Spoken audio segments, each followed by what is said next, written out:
Welcome to the deep dive. Today, we're tackling something, something we all deal with constantly: personality. Right, it's everywhere. Exactly. And we've got a really interesting starting point today. It's a transcript, actually, originally designed to help English language learners talk about personalities. Ah, okay. So focused on the basics, the core words. Pretty much. Our mission really is to dig into these everyday words, maybe go a bit deeper than just the definitions, and see what insights we can get about how we, understand each other. Makes sense. Eh. Because even those simple words, they frame how we see people. And for you listening, the idea is to move beyond just knowing the words, to really get the feel for the nuances, useful for work, for thinking about yourself, just understanding people better without getting bogged down. Yeah, absolutely. It's interesting how we start building that picture of someone's character, even just through this kind of basic language framework. It gives a structured way in. Okay, so let's unpack some of those first building blocks. The first word they pull out is outgoing, Mm-hmm. defined simply as, social, loves talking.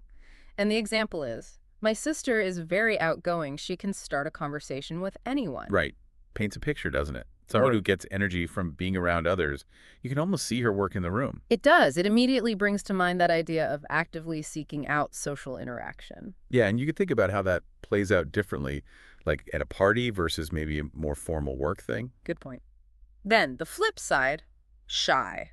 Described as feeling nervous in social situations. Okay. The example given is, he's shy at first, but once you get to know him, he opens up. Ah, so it highlights that it might not be permanent, that familiarity matters. Exactly. Suggests it's more about a comfort threshold, maybe, than a fixed state. Right. Shyness often gets misunderstood, I think. It's not necessarily about not liking people, just maybe needing a bit more time or a different environment to feel secure.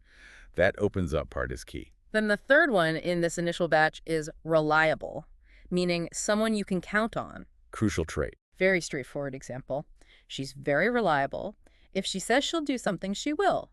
Speaks to, dependability, trust. Yeah, reliability feels foundational, doesn't it?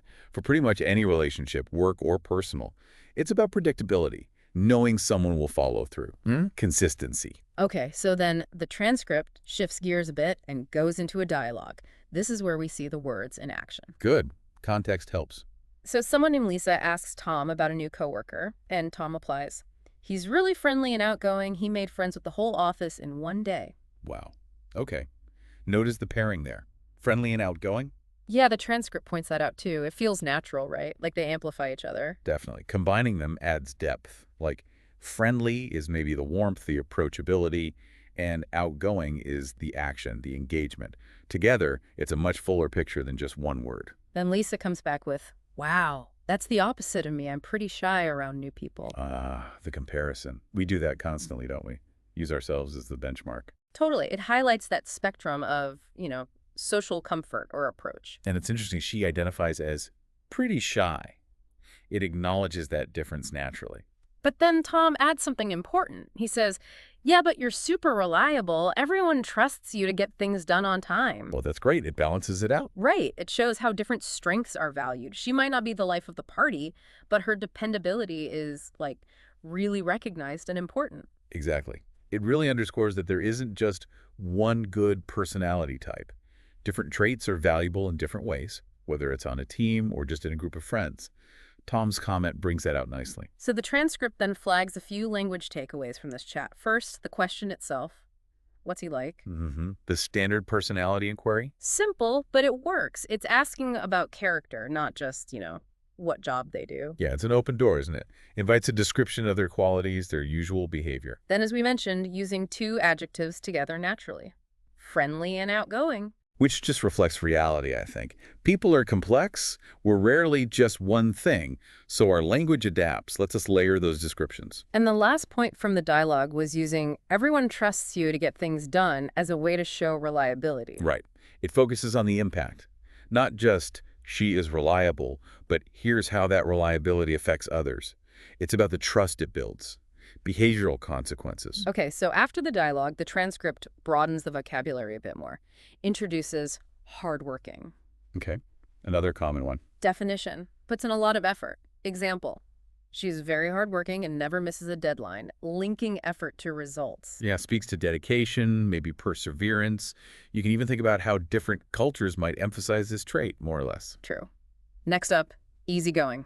Someone relaxed and calm. Ah, the opposite of stress. Basically, the example is he's really easygoing, nothing seems to stress him out. That sounds like a pretty useful quality. Definitely. An easygoing nature often means resilience, right? A sort of steadiness. Mm-hmm. Probably affects how they handle pressure or deal with tricky situations. Then we get creative. Good ideas, loves imagination. Example, my brother is so creative, he writes songs and paints. Nice. Connects it to tangible output, like art or music. Yeah, but you could be creative in other ways too, right? Oh, absolutely. Problem solving, coming up with new ways to do things at work, just having a fresh perspective. It's not just about the arts. Good point. And the last one they add is moody. Ooh, okay. Emotions change quickly. Example, he can be a bit moody in the mornings. Acknowledges that emotional variability. Yeah, moody is interesting. It points to the less predictable side of personality, maybe.